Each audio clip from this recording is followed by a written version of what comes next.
Unhinged, out in cinemas now, new road rage film starring Russell Crowe. The story is extremely simple. In the opening sequence, we see Russell Crowe doing a home invasion, murdering the couple that lives there and burning the place down before driving off in his pickup truck.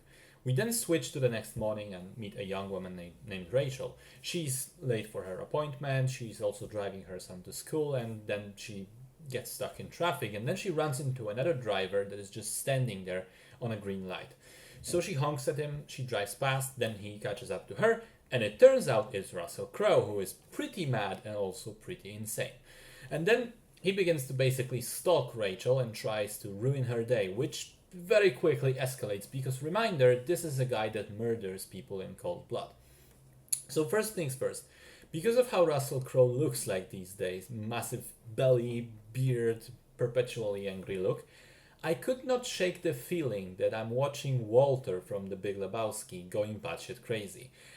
I don't know, man. Between the looks and the speech patterns and even the voice, I think Crow really resembles that character, which I love, from the movie, which I also love.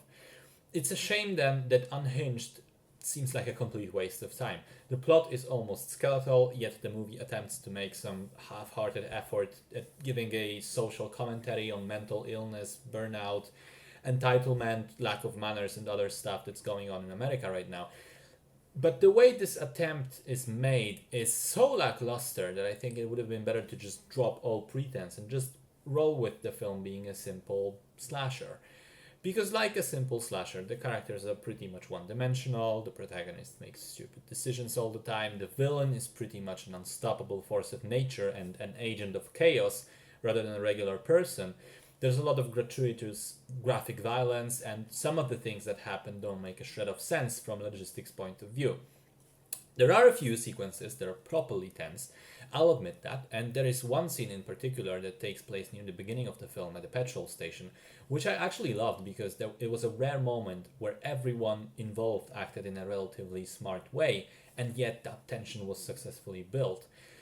Uh, Other than that, though, there's not much reason to see Unhinged. In fact, I was wondering why Russell Crowe was in it at all, but then I realized, hey, they just basically paid him a bunch of money, told him to sit behind the steering wheel looking angry and grunting occasionally, which, given some of his history with anger management problems, I'm reasonably sure wasn't hard work. It seems like an easy paycheck.